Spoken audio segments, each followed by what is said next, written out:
Hi, I'm Nico, And I'm Zach.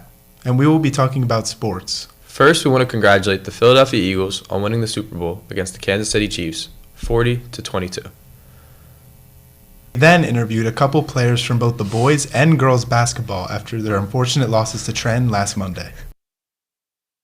It wasn't one of our best games. I think we made a lot of mistakes in the especially third quarter, which cost us the game, but we're hoping to learn from that and have a hard practice, so we're ready for states. Yeah, I'm having a lot of fun. We got a great group of guys. I'm sad about the seniors. Schweitzer's been hurt, so that sucks. Buddy's been hurt. At this point in the season, we don't have a great record, so just try to sneak in states, upset a few teams, get some dubs. Yeah, I'm always going to have confidence in our guys and our team. The boys ended the regular season against Monmouth Friday and Spotswood on Tuesday. And the girls will face off against Cherry Hill East on Thursday. Good luck to both teams.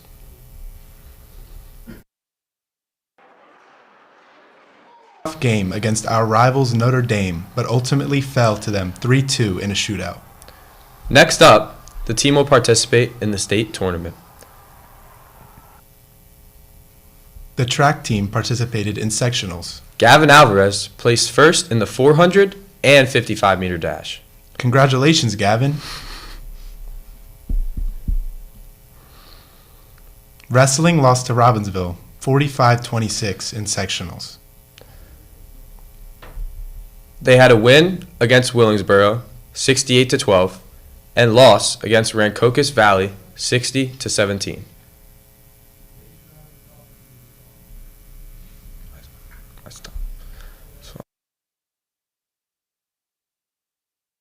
Let's see what they have to say about it.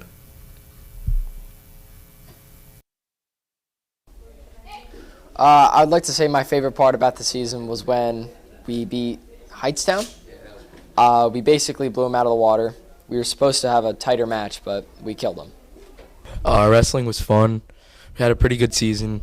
A couple highlights of the season. I liked when we beat Notre Dame. That was pretty sick. Everybody was excited about that. And also our whole match against Heightstown was really fun. Probably just practicing with the boys, getting the good vibes rolling, sweating with them, getting moving, getting mysterious, yeah. That will be all for the sports segment. Now let's send it over to your hosts, Ricky and Ashna.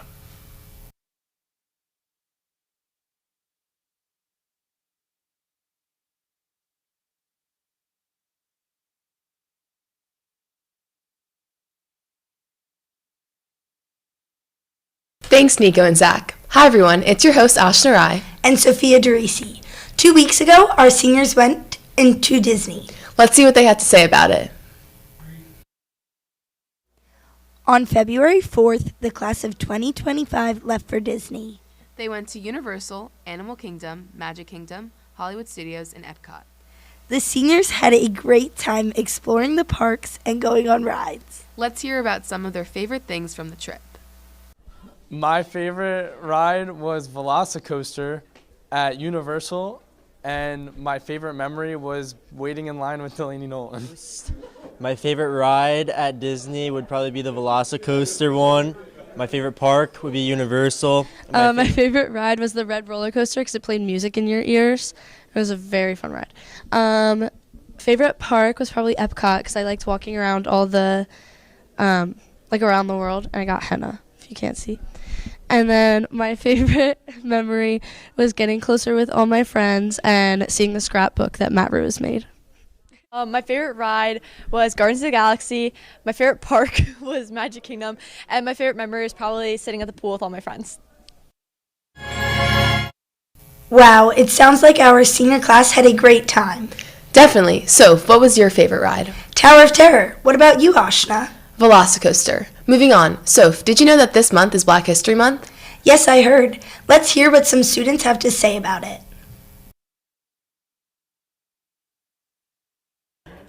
This month in February, we celebrate Black History Month, a month that celebrates the incredible impact that Black people have had on history, culture, and society. Important leaders like Martin Luther King, who spoke the famous I Have a Dream speech, sparked reformation for the Black community, as well as Rosa Parks, who rejected the laws of white oppressors. These Black Americans and many more have made huge contributions to the Black community and shaped the way of society today. And to commemorate this month, we asked Allentown students who they think the most influential Black American is and why.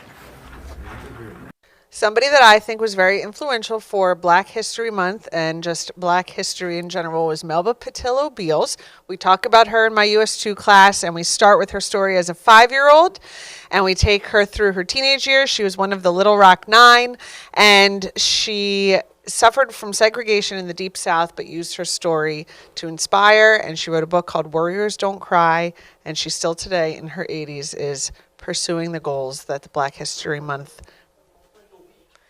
Hello, I think that the most influential person for Black History Month is Rosa Parks because she sat down on the bus, but she stood up for her community. Hi, I think the most influential person in Black History Month is Martin Luther King Jr. He led a lot of protests, he allowed people to speak their mind, and he had a dream. Those students mentioned some pretty influential members of the Black community.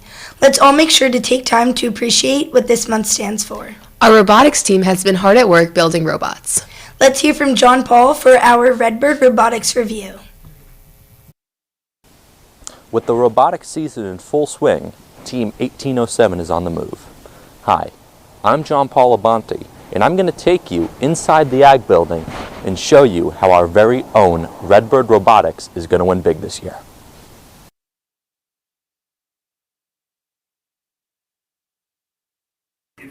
To get a good understanding of robotics and what they are doing this year, today I will be talking with some of their leaders. First off, I'll be meeting with Jacob Rohr. Well, robotics this year was given 2 different game pieces to interact with. One is a giant dodgeball, and the other is a foot-long piece of PVC pipe.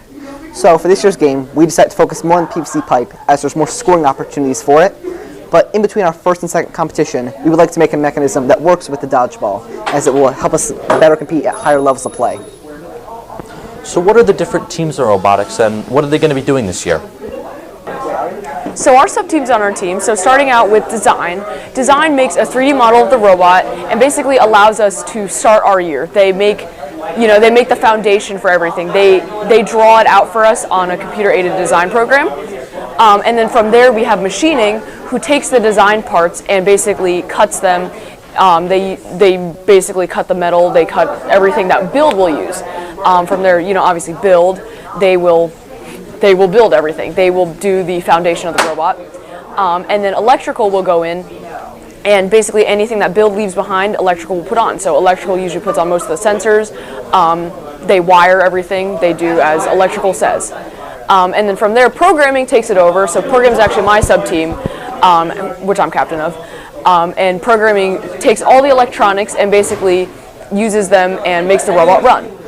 And then from there, we have 2 other sub-teams who are sort of connected to the robot, but not really. They're more vocal rather than physical.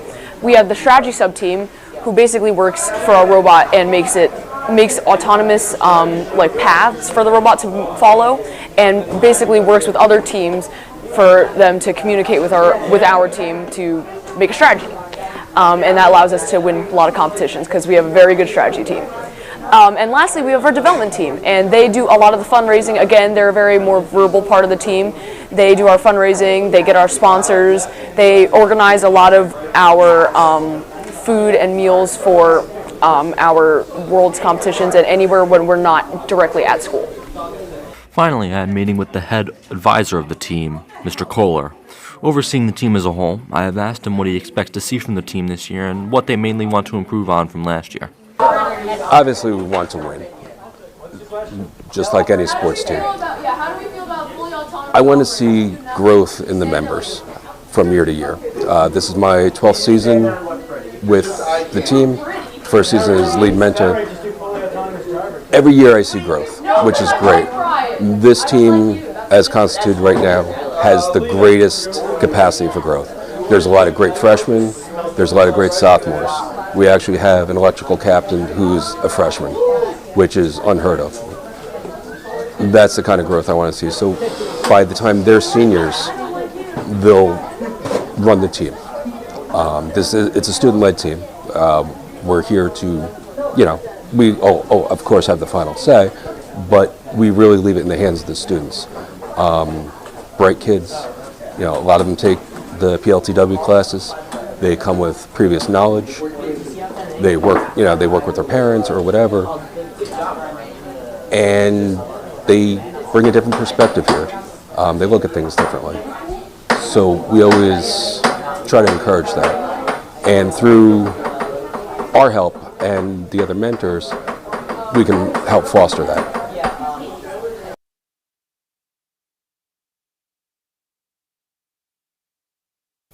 Tickets for this year's musical, Cinderella, are also on sale this week. The musical will be Thursday and Friday at 7 p.m. and next Saturday for a matinee show at 4 p.m. Let's hear from Danny Pagano to learn a little bit more. To end today's show, we wanted to bring up a devastating matter. Lena Mae Mitchell, a part of our cafeteria staff, has sadly passed away. Let's hear from Jared to honor her. Earlier this month, UFRSD lost a member of its school family. Lena Mae Mitchell passed away on February 3rd after a brief illness. Miss Mitchell was a part of our Pomptonian staff in the cafeteria. You may remember her smiling face serving you lunch, or her and her family that were a part of the Allentown community for many years. Either way, Miss Mitchell treated both students and staff like her own family with the kindness and attention of a grandmother.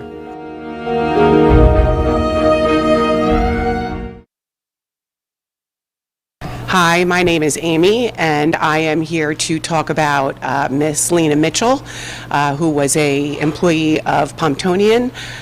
She actually was in the district for close to 20 years, so she changed companies several times while she was in the district. Her daughters are also very well known in the district. Some of the faculty here actually had her daughters as teachers. Lena was definitely a one-of-a-kind individual. She was a fixture in our kitchen. She was the cashier on the hot side. She brought a comfort and joy to the students every single day.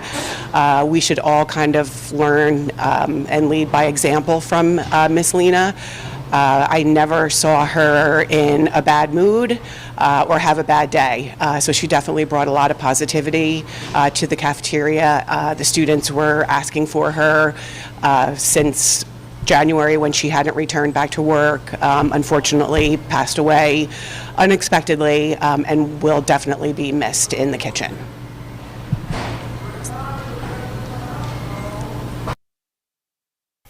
Thank you all so much for watching, and we can't wait to see you again soon.